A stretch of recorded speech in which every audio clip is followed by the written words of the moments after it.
gue nggak akan dilecehkan kan, gue tidak akan direndahkan. Nah ketakutan itu kan kadang-kadang negara tidak hadir. Ada nggak di pesantren kasus-kasus kayak gini? Banyak. Setahu saya banyak, bener. Tapi orang nggak mau bahas kan? Ini loh, orang kalau ngomong kitab suci tuh kalau ikut ada yang tutup kan tuh berarti- Transmart ya.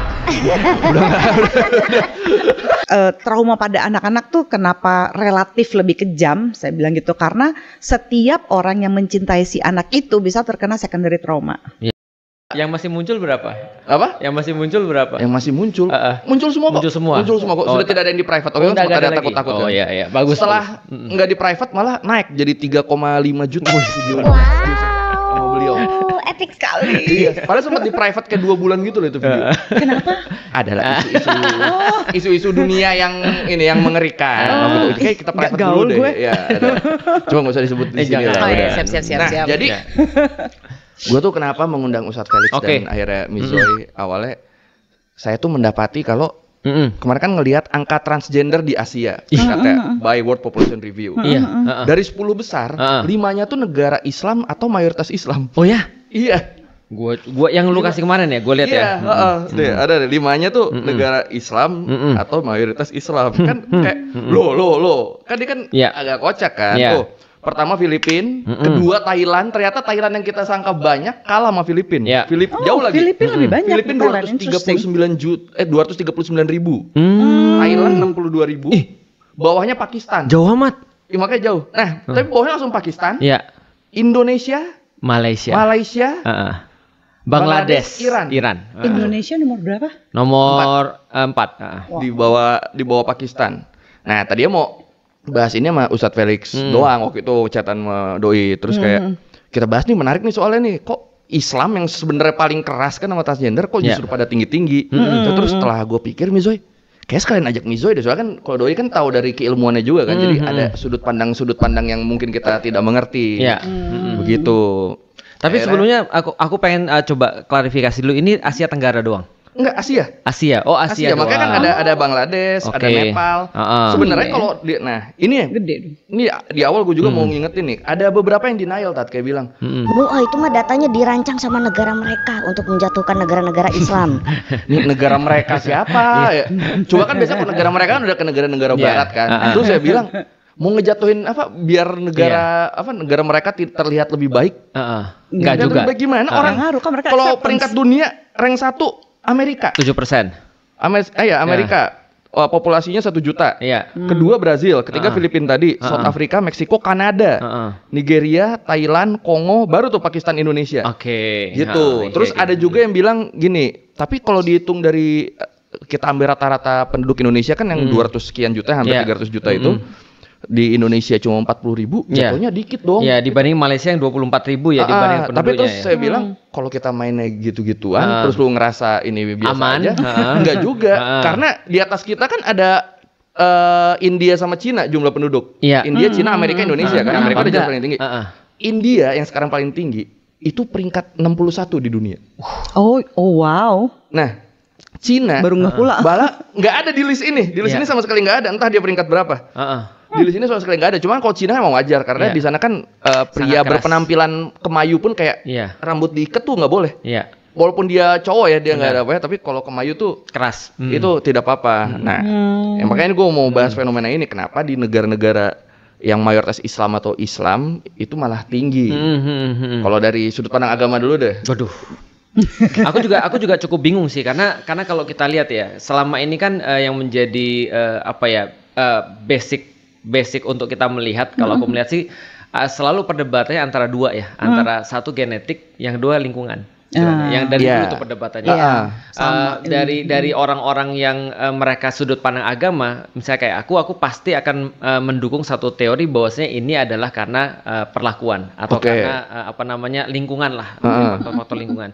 Dan waktu itu ketika aku pernah ngobrol sama Indah, itu kan ya, dia sebaliknya tuh, dia mengatakan bahwa ini adalah sesuatu yang natural dan sesuatu yang bersifat genetik. Dan dia terus kemudian ngasih beberapa penelitian yang aku ngelihat yang aku simpulkan tidak satupun riset akhirnya menunjukkan ada exact gene yang terus kemudian akan berpengaruh pada perilaku tertentu. Itu aku dapat tuh yang aku baca dan seterusnya. Tapi aku melihat memang tidak confirm lagi. Tapi benar. Oke, sekian dari Mbak Talking kali ini. Udah dibenerin sama Doi. Oh iya. Tapi kalau kita lihat Gak dari ada jinnya bener soalnya. Dari titik itu terus kemudian kalau misalnya ya, misalnya ini adalah karena memang lingkungan atau pergaulan. Aku berteori karena tidak ada patron yang pas ketika orang tuh melihat bagaimana cara untuk berorientasi seksual. Misal contoh ya, aku sering kali ngelihat, walaupun ini tidak selalu ya, dan tidak ada, aku nggak tahu juga ada risetnya atau tidak. Kebanyakan orang-orang yang berperilaku seperti itu muncul daripada keluarga-keluarga yang nggak padu. Nggak padu. Jadi apakah yang terlalu banyak? Yang banyak aku dapati laki-laki yang tidak bisa memberikan sebuah patron atau nggak bisa memberikan sebuah contoh yang baik bagaimana cara menjadi seorang laki-laki, baik pada anak perempuan atau laki-lakinya. Berarti sebenarnya ini ya, keluarga yang mungkin terlihat baik-baik saja, cuma ada disfungsional ya di dalamnya. Ya kan? Tapi kalau kita ngomong begitu, harusnya India kan termasuk tuh. Iya nggak sih? Iya. Apa sih yang nggak ada di India? Bukan karena aku nggak suka India ya, tapi karena aku benci kayaknya ya. Emang Doi kalau ke India kayak ada dendam gitu loh. Ini Cina sama India bro. Yang Cina kan? It's in the gene. Nah kalau itu ada gennya itu kayaknya. Persaingannya ketat ya, nih. Tapi yang jelas akhirnya aku tetap belum bisa menyimpulkan secara pasti sih kenapa ini justru rame di negara-negara Islam.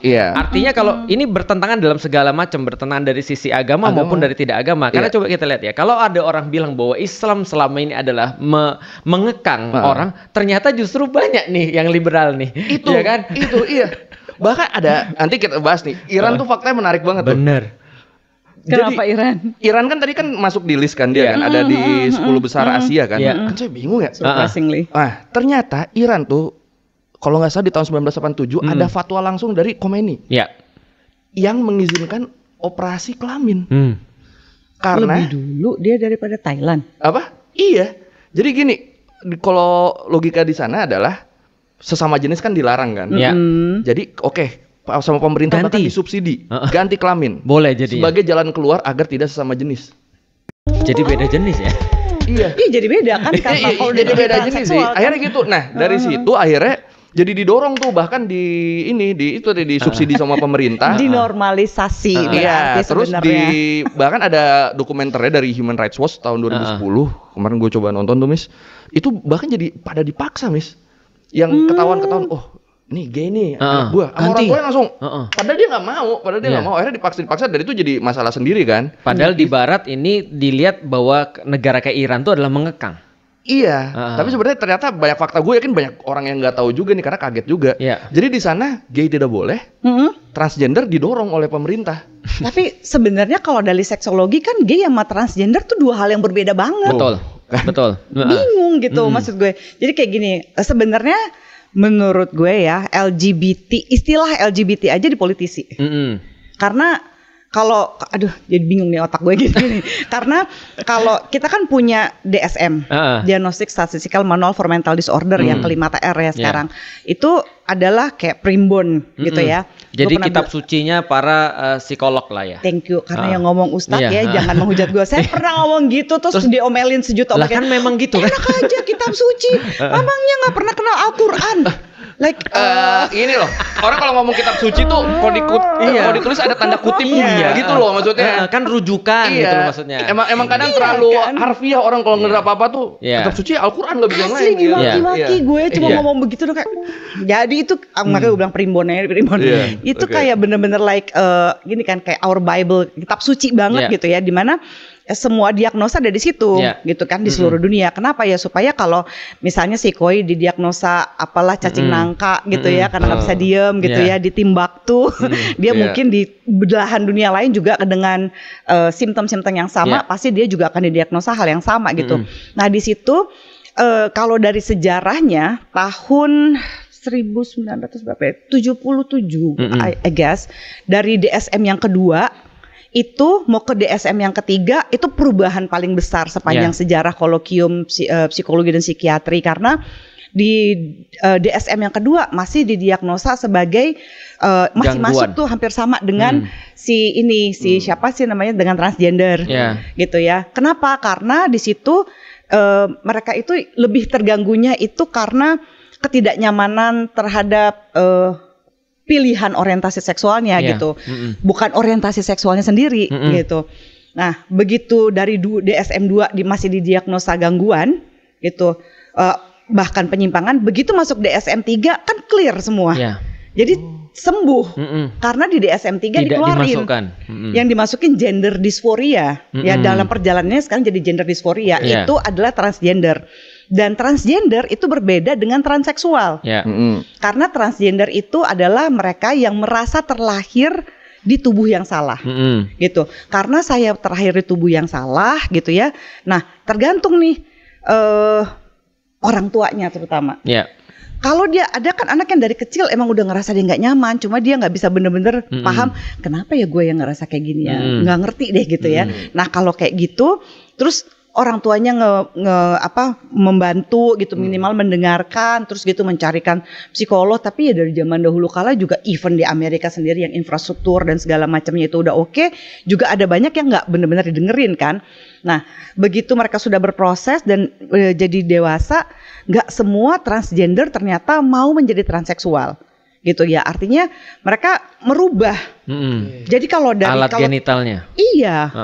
Kalau misalnya transmen dan transwoman kan ada dua. Jadi yang transpuan dan yang jadi transpuan ada yang tutup itu kan tuh berarti Transmart ya.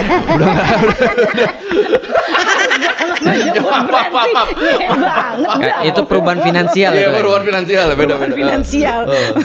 Jadi kalau dia ada orang yang benar-benar ngerasa nggak nyaman di tubuhnya, tapi ketika semua orang dan dirinya dia bisa berproses untuk menerima, dia nggak merasa meskipun punya uang harus gitu, melakukan transseksual, harus operasi, gitu ya. Misalnya menghilangkan menghilangkan payudara gitu, atau bahkan kalau transpuan kan menumbuhkan payudara gitu ya, ganti kelamin dan sebagainya. Karena untuk proses kayak gitu tuh, kalau orang menggampangkan, gila proses mereka tuh capek banget loh. Mereka mesti nyuntikin hormon terus menerus. Iya itu terus menerus gitu. Kan? Terus konselingnya, terus up and down-nya itu yang membuat mereka terjadi diagnosa gender dysphoria. Gitu. Jadi ketika dia nggak mengalami gender dysphoria, kayak ya udah orang lain nggak terima, yang penting keluargaku terima gitu, misalnya kayak gitu. Itu kita nggak bisa masukin gangguan. Gitu. Jadi kalau misalnya orang bilang LGBTQ apalagi itu kayak ada Q, ada plus lagi kan. Q plus 2A. Karena Q kan queer kan, yang sesuatu yang tidak biasa atau aneh karena nggak mau dikotakin gitu. Jadi kan LGB itu sebenarnya adalah orientasi seksual pure. Nah, sementara T-nya itu transgendernya bisa masuk gender dysphoria. Gitu. Jadi ini kan yang bikin menurut aku kenapa jadi LGBTQ gitu ya, tapi sudahlah ya gitu, sudah iniin gitu, kayak capek gitu menjelaskannya, karena kalau mau dilihat dari ininya dari secara patologisnya nggak masuk. Terus apalagi mereka yang selalu ngerasa kayak nggak bisa homoseksual itu menular gitu. Saya bilang homoseksual itu penyakit. Oh, kalau homoseksual penyakit, gue bisa dong bilang, aduh sorry ya Koi, gue nggak bisa podcast nih, gue lagi gagal lesbian. Jauh di orang kan. Gue gak nyangka arah ke situ loh. Lucu lagi. Iya benar. Oke. Gue ngerti. Jadi kalau misalnya orang tuh bilang kayak gitu tuh adalah penyakit, itu tuh biasanya di otak gue tuh keluar istilah itu kayak penyakit. Jadi gue bisa tiba-tiba gue lesbian, tiba-tiba ini gitu. Sementara kan gender itu sangat-sangat fluid. Tapi kalau transgender itu jelas banget gitu, bahwa mereka merasa terlahir di tubuh yang salah. Oh iya, ini gue takut ada yang belum tahu nih. Jadi gender sama jenis kelamin tuh beda ya. Kalau jenis kelamin tuh ya itu udah fix, cewek cowok udah gak ada yang lain. Tapi kalau gender, kenapa dibilang sama Mizo itu tuh fluid? Soalnya ya gender tuh ditentukan sama banyak faktor, kayak keadaan sosial, ekspresi gender, orientasi seksual, ya macem-macem lah. Makanya transgender sama transseksual juga beda. Kalau transgender tuh mereka cuma berubah secara penampilan tapi nggak operasi. Kalau transseksual itu tuh baru tuh operasi tuh. Oke, lanjut. Dan perdebatan gen itu tadi kenapa gue setuju, memang tidak ada research yang benar-benar membuktikan. Kan harusnya kalau itu genetik, ada satu gen, entah gen keberapa yang menentukan gitu kan ya. Nggak usah jauh-jauh, skizofrenia aja ketahuan. Kalau kita punya anggota keluarga yang pernah menderita skizofren gitu ya, mungkin zaman dulu dipasung lah, apalah gitu, tapi ada yang disembunyikan. Kita nggak tahu. Ketika kita nggak mampu mengelola diri kita dengan baik, relatif 12% chance kita untuk juga kena. Ya meledak lah gitu ya, jadi skizo gitu. Itu kan jelas ada, tapi kalau ini nggak ada, cuma yang nggak bisa juga gue jawab adalah ketika ngewawancara anak 4 tahun, 5 tahun, itu nggak kayaknya nggak bisa. Aku nggak mau. Jadi bukan masalah demen. Dari 4 tahun tuh ada yang udah berasa ya. Kan bingung orang tuanya karena dia bener-bener kalau dikenalin misalnya nih gitu. Iya kan kamu kan anak perempuan tuh kan kamu jadi laki-laki kan begini ya anak cowok ya. Aku maunya jadi perempuan. Kan mungkin orang nggak terlalu nanggepin karena lo masih kecil. Begitu itu konsisten, apalagi sampai akhir balik. Repot tuh. Kita nggak pernah dengerin dia dari dulu udah begitu. Jadi ini bukan masalah jangan kalau anak cowok jangan main Barbie, anak cewek jangan main mobil-mobilan. Nggak ngaruh. Karena ngaruh. Iya dari kecil udah deep inside-nya udah ngerasa. Iya. Kalau soal dia permainan yang tidak sesuai gender, which is lucu banget. Permainan yang nggak sesuai gender nggak semerta-merta kan membuat lu jadi orang lain, gitu loh. Kalau Petak umpet itu gendernya apa tuh permainannya? Nah makanya itu Q. Kita nggak mau dipotak-potak. Ngumpet. Nah, tapi nih saya tadi nyari lagi kan yang fatwa Ayatollah Khomeini itu kan. Jadi bener di tahun 1987 intinya tuh dia bilang changing one sex is not forbidden in Islam. If the person suffers from a serious psychological condition and the operation can solve it. Dia bilang begitu. Iya. Transgender. Terus, itu transgender itu kenapa alasan dia mengizinkan karena di Islam tidak pernah, kalau menurut dia tidak pernah dilarang. Dan dalam hal tidak pernah dilarang dalam hal kalau itu bisa menyembuhkan masalah psikologikal seseorang. Dalam hal ini dia yaitu biar tidak sesama jenis, ya udah kita bikin supaya mereka berubah jenisnya. Iya, tapi kalau dia sesama jenis nggak ada, dia nggak mau ngerubah aja ininya kan kelaminnya. Iya. Nah, tapi apa di Islam tuh ini tepat seperti yang dia bilang apa gimana? Ya, aku pernah dengar juga dengan fatwa seperti itu. Walaupun yang aku dapat adalah sebenarnya ada beberapa kasus tercatat dalam buku-buku kitab-kitab Islam itu orang yang dilahirkan dengan 2 jenis kelamin. Itu ada itu beda. Kayak yang folia. Iya, jadi hipospadia. Iya, itu. Jadi ada 2 jenis kelamin nih. Dia punya dua-duanya. Nah, cuman pada saat itu kalau di dalam kalau tadi kan di Iran ya. Tapi kalau misalnya merujuk pada beberapa tradisi Sunni itu dilihat bahwa nanti ketika dia sudah akil balik, dia harus ditentukan nih, dia yang mana nih jenisnya supaya nanti akan mempengaruhi penilaian hukum terhadap orang ini. Nah, kira-kira gitulah. Apakah ini adalah hukumnya laki-laki atau hukumnya wanita? Karena di dalam Islam kan mereka harus jelas ya, ini menghukumi laki-laki atau misalnya wanita. Nah, nanti kalau sudah akil balik itu dilihat salah satu contoh yang paling mudah itu adalah tidak dulu pada psikologi atau pada sesuatu yang bersifat non fisik. Tapi lihat yang fisik dulu nih. Betul. Jadi dari segi fisiknya itu yang nanti berfungsi lebih lancar yang mana nih? Iya, benar. Kalau nggak siksa orangnya, benar. Nah, betul. Itu secara psikologi kalau udah gitu belakangan ya. Yang penting nih kita lihat yang lancar yang mana? Yang lancar yang mana? Berarti sebenarnya bukan hormon. Lu pilih yang mana deh, jangan bisa gitu ya. Lihat dulu yang paling jalan yang mana. Yang jalan yang mana? Tuh yang si atlet volley itu kan gitu ya. Jadi kalau pas lagi dia lahir kan dia punya kelaminnya tidak bertumbuh sempurna dua-duanya gitu. Nah pada waktu itu dia langsung saya nggak tahu tahun berapa dia lahir ya. Mungkin ya belum selengkap sekarang kali para ahli apa segala macam. Diagnosisnya, analisisnya. Jadi I think kalau nggak salah ya, pada saat itu waktu wawancara itu seingat aku dia bilangnya kenapa orang tuanya memilih untuk menjadikan dia perempuan karena practical reason, yaitu vaginanya lebih mudah untuk berkembang. Padahal harusnya bukan ngelihat itu, ngelihatnya adalah dia punya rahim apa enggak. Yang bagus biologis ya. Itu dia punya rahim apa enggak? Kalau dia nggak punya rahim, jangan jadi perempuan, repot kan dia. Betul. Gitu ya. Jadi yang lainnya nggak akan bertumbuh dengan sempurna. Betul. Aku jadi melihat ada satu hal yang bagus sih, karena berarti di zaman dulu karena orang nggak punya misalnya kayak apa ya, kayak nggak punya untuk ngelihat daleman, misalnya kayak ngelihat rahimnya ada atau enggak, X-ray misalnya.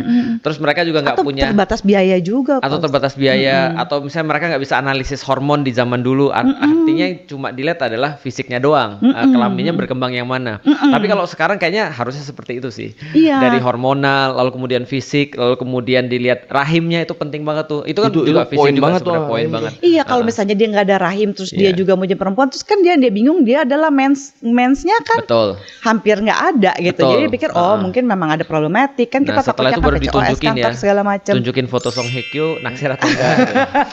Itu baru secondary, baru perasaan gitu kan. Oh iya, ini di sini juga ada ini nih, beberapa yang bilang kayak misalnya kenapa Indonesia bisa peringkat 4 tadi kan negara yang di bawah, terus banyak yang bilang gini, kali pas disurvei mereka nggak ngaku. Bilang gitu. Maaf, ini yang dicek kan transgender nih, bukan sebaliknya. Bukan yang normal. Bukan penyuka sesama jenis doang nih. Gak bisa mereka nggak ngaku karena kelihatan begitu. Betul. Ya, tolong ya ini fokus di sini ya. Kita transgendernya doang nih, bukan gay, bukan lesbian itu. Ya. Gitu. Kalau gitu mungkin aku juga punya pemikiran ya. Andai kan memang teori tentang lingkungan itu benar, berarti memang Indonesia, Malaysia dan segala macam merupakan lingkungan yang cocok untuk tumbuhnya orang-orang yang seperti ini. Kenapa? Padahal harusnya kita yang paling keras loh malah kan? Nah, ternyata mungkin kita nggak sekeras itu. Sebagaimana orang melihat Iran seolah-olah mengukung orang-orang untuk misalnya punya pemikiran-pemikiran yang baru. Ternyata Indonesia juga mungkin tidak sekeras atau tidak sedalam tanda kutip Islami yang dibayangkan oleh orang-orang luar sebenarnya. Mungkin mungkin riset berikutnya harus dilihat berapa persen sih orang-orang Indonesia yang benar-benar Islami sebenarnya. Yang Islam keras tuh kayak gimana maksudnya? Islam keras tuh misalnya, kalau berdasarkan teori terakhir dari Pew Research aku dapat itu sekitar 16%. Itu yang dikatakan Islamis radikal. Itu adalah orang-orang yang menginginkan penerapan Islam secara total. Itu sekitar 16%. Beliau alumni. Bukan alumni kayaknya aku, source kayaknya. Lalu kemudian malah risetnya ke Ustadz Felix ternyata. Nah, dan terus sekitar 16% menolak sebenarnya. Jadi yang benar-benar liberal tulen itu sekitar 16%. Sementara sisanya seperti biasa ya, berarti sekitar 30% ya. Berarti 66% lah. 66% adalah sebenarnya mereka yang sebenarnya nggak ngerti apa-apa, seperti kayak masa mengambang kira-kira seperti itu. Itu penelitian terakhir sih. Jadi aku juga nggak bisa ngerti, tapi kalau pemikiran itu benar, harusnya memang fokusnya pada interaksi-interaksi apa yang akhirnya membuat seperti itu. Seperti sebenarnya. Contoh misalnya contoh kayak gini nih. Menarik nih kayak gini. Pertanyaan sederhana. Islam jelas misalnya melarang tentang perilaku-perilaku seperti ini misalnya. Tapi pertanyaannya, ada nggak di pesantren kasus-kasus kayak gini? Banyak. Tahu saya banyak. Bener. Tapi orang nggak mau bahas kan? Iya. Dan yang ketika kalau kita bahas seolah-olah kita mengaitkan antara praktek Islam dengan suatu hal yang buruk. Bukan, itu dua hal yang berbeda. Betul. Padahal sesuatu hal yang berbeda. Tapi faktanya sekarang kalau kita ngomong dengan yang kayak begini, kita seolah-olah dianggap menjelekkan Islam. Padahal sebenarnya yang kita bahas bukan Islamnya, tapi sebuah fenomena yang ada di situ. Iya. Contoh misalnya kayak gini kita bahas. Di dalam Islam ada sebuah aturan antara laki-laki dan perempuan itu dipisah aktivitasnya, karena termasuk pendidikan gender adalah memberikan laki-laki sebagai pendidikan laki-laki untuk jadi gentle, sedangkan perempuan dikasih pendidikan perempuan. Katolik juga begitu kan? Sama, betul. Sekolahku dulu di Palembang dipisah. Iya. Ada Saverius untuk perempuan. Saverius 6 namanya gitu kan ya. Oh iya. Dan ada khusus untuk laki-laki. Nah itu juga ya kan di sini kan alumni dari sekolahnya, alumni dari agamanya tuh. Double alumni tuh. Nah, tapi juga gitu, Tarakanita, Pagudi Luhur, dipisah kan, homogen. Dan pada faktanya ketika dipisah itu ternyata menimbulkan satu problematika yang baru. Sama seperti ketika, mohon maaf, misalnya tidak menutup kemungkinan ketika kayak di seminari ataupun segala macamnya, di sekolah-sekolah yang mereka tidak mencampurkan, akhirnya orientasi seksualnya jadi mungkin karena nggak punya pilihan kali ya. Nah, kalau kita di seksologi kita membagi itu tuh. Gimana misalnya? Kita membaginya misalnya MSM, male having sex with male. Jadi mereka having sekalipun nggak necessarily kita bisa langsung menyebut dia sebagai gay atau bagian dari homoseksual. Oh, sekedar pelampiasan. Enggak juga, bisa jadi bukan cuma sekedar pelampiasan ya, bisa jadi gini, karena seksualitas itu kan sangat-sangat fluid. Ya. Jadi jadi ekspresi seksual itu mengandung 3 hal. Ya, ekspresi seksual itu mengandung 1, identitas seksual. Itu berarti kan tentang apa yang ada di pikiran. How I perceive myself gitu. Terus yang kedua, orientasi seksual. Sama siapa gue jatuh cinta. Gitu. Terus yang ketiga adalah biological sex, genital lo apa? Oke. Gitu. Nah, kesinkronan 3 hal ini yang membuat ekspresi seksual kita jadi sehat. Yang repot adalah dianya gay, ekspresi seksualnya hetero. Itu kayaknya cara mudah untuk jadi normal. cara sulit untuk jadi normal. Gue pengen normal, tapi gue pengen muter. Iya gitu. Kan ada yang maksa-maksain lah gitu kayak gitu-gitu. Dan nah kalau misalnya MSM ya, male with male gitu, atau misalnya melakukan kontak-kontak seksual seperti itu bisa terjadi di mana? Penjara. Ya. Pesantren, seminari, ya dan banyak-banyak tempat lainnya. Jadi ini bukan masalah soal agama. Jadi kadang-kadang juga ketersediaan. Contoh lu tentara, itu di tempat-tempat yang dipisah cowok-ceweknya. Iya, karena lebih mudah gitu. Nggak punya pilihan kali ya? Nggak punya pilihan. Terus dia gitu kelihatannya lebih aman gitu ya untuk ekspresi seksual, tapi dari situ kan nggak necessarily dia bisa kita label sebagai gay atau sebagai lesbian gitu, or biseksual, karena ini kan ada 3 hal nih. Dia mau identifikasinya apa gitu, orientasinya apa, kan agak susah mau jujur di sini. Itu efeknya belum tentu penyebabnya. Iya. Artinya penyebabnya harus dilihat dulu lagi, apa bagian yang mana gitu ya. Bahkan ada relatif lebih banyak ya kan. Kita tuh ada ini ya terapi yang untuk mengkonfirmasi gitu ya, terapi untuk mengkonfirmasi, tapi ini benar-benar terbuka, bukan untuk mendeteksi, mengkonfirmasi kayaknya gimana sih kenyamanannya, which is prosesnya panjang banget ya gitu. Nah di situ seringkali aku lihat ada beberapa waktu kecilnya pernah dilecehkan. Ya. Ini makanya penting kenapa kita mesti memberikan seks edukasi, bukan hanya pada mereka supaya mencegah, tapi kan gini, gimana caranya mencegah terjadinya pelecehan? Iya, make sure jangan jadi pelaku. Biasanya mereka itu juga adalah korban dulunya yang nggak benar mendapat penanganan dengan baik, gitu. Nah, ketika nggak mendapat penanganan dengan baik, apakah ekspresi seksual mereka itu benar-benar yang mereka mau, atau mereka mencoba empowering dirinya mereka secara seksual, kayak gini? Itu bukan tentang nafsu. Itu tentang gue mau menguasai lo di hal yang paling memalukan dan paling hakiki dalam lo. Ya apa ya gue Makanya gue bukan bersyukur ya, nggak enak banget bilangnya. Gue mungkin ya agak lega ketika tahu si Reinhard Sinaga di UK, itu kejadiannya di UK bukan di Indonesia. Kalau enggak mungkin ada 200 laki-laki udah mau bunuh diri tuh kalau di sini.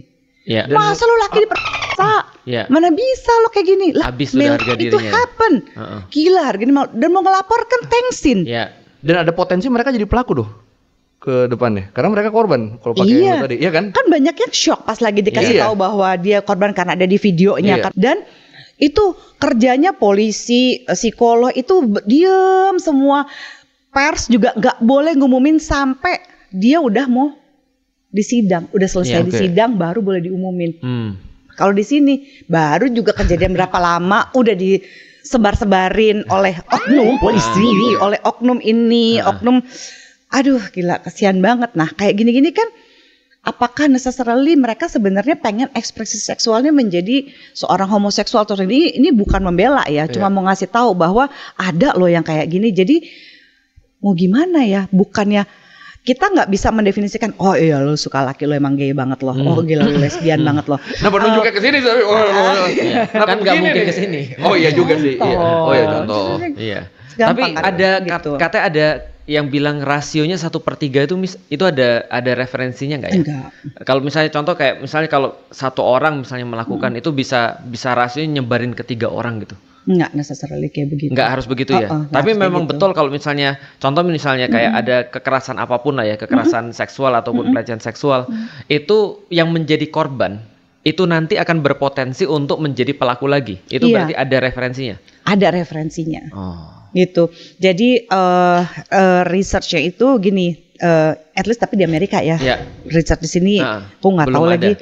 Jadi ada 30% chances kalau dia tidak mendapatkan penanganan psikologi dengan layak, itu dia kemungkinan 30% kemungkinan dia bisa menjadi pelaku. Berarti ngeri banget dong. Contoh misalnya kayak gini ya, kayak kita kemarin lagi heboh tentang ada video ibu-ibu yang dipukulin di ranjang itu. Kalau dia punya 3 anak berarti ada misalnya ya 3 anak misalnya atau 4 anak, berarti anak-anak itu punya chance juga bahwasanya dia akan jadi pelaku juga. Apalagi kalau misalnya dia ngelihat ibunya dipukulin gitu. Kan bagaimana kita memproses sesuatu itu akan menentukan kita ke depannya kan. Apakah dia ingin memprotek ibunya dengan cara bagaimana persepsi dia terhadap gender dan seksualitas itu kan akan mempengaruhi. Jadi apakah dia jadi membenci si pelaku ya dengan cara aku akan melakukan segala cara untuk menjadi jauh lebih baik kalau aku misalnya gendernya sama sama si pelaku gitu ya. Atau itu dia positif akan itu. Iya, itu positifnya. Itu positif tuh kalau gitu ada yang begitu, tapi ada juga kan yang untuk semua gender yang sama sama gue ya gitu. Gue akan kuasai, aku akan iniin gitu ya. Karena orang acting out of fear kan. Jadi kalau gue menguasai duluan, gue nggak akan dilecehkan kan, gue tidak akan direndahkan. Nah ketakutan itu kan kadang-kadang negara tidak hadir gitu. Orang dari tahun berapa tuh tindak pidana kekerasan seksual, tahun 2014 kali itu udah dibahas. Tahun berapa baru disahkan? Dari rancangan undang-undang menjadi undang-undang dan sekarang juga pada prakteknya astaga gitu, capek banget. Kemarin aku pernah dengar ada anak 12 tahun melakukan sodomi kepada anak 6 tahun. Iya loh. Terus kabarnya yang anak 6 tahun ini sudah melakukan itu pada temennya lagi, tapi pakai alat baru. Maksudnya berarti ini kan kayak tapi gini, aku pengen nanya yang ini, Miss. Bagaimana kita proses ini kan penting nih ya. Iya. Contoh kayak gini, ada orang bilang orang bajingan guru terbaik. Karena dia diperlakukan jahat, dia nggak mau berbuat seperti itu. Itu kalau yang positif tuh, jadi tadi tuh. Tapi kan ada yang negatif. Iya. Berarti yang 30% ini kan yang negatif, harusnya yang 70% yang positif dong. Tapi benar nggak sih, bisa nggak sih kita bilang gitu? Atau bahkan kita nggak tahu? Nggak, yang 70% itu kan banyak question mark-nya. Prosesnya dia temenan sama siapa? Dia ada peluang ininya ya. Iya, dan itu ngeri. Itu benar-benar kayak tipping of an iceberg. Ini yang ketahuan cuma 30%, tapi 70% yang di bawah tuh kita nggak tahu bagaimana dia memproses hidupnya. Ada kan yang jadi depresi, yang jadi apa gitu ya. Ya ada kemarahan-kemarahan psikologis lainnya gitu selain menjadi orientasi seksual. Jadi kan nggak fair kalau kita cuma ini orientasi seksual doang. Tapi kan ada kompleks PTSD, it's a real thing kan. Nah salah satunya mungkin ada jadi terhadap persepsi gender, seksualitas gitu ya, persepsi tubuh. Bisa jadi kan dia tetap menjalankan karena ya dia mau mempersepsinya seperti itu, tapi kan dia jadi depresi seumur hidup, dia menyembunyikan kemarahan gitu ya, ketakutan dan sedihnya kalau ini terjadi pada anak-anak ya. Trauma pada anak-anak tuh kenapa relatif lebih kejam, saya bilang gitu, karena setiap orang yang mencintai si anak itu bisa terkena secondary trauma.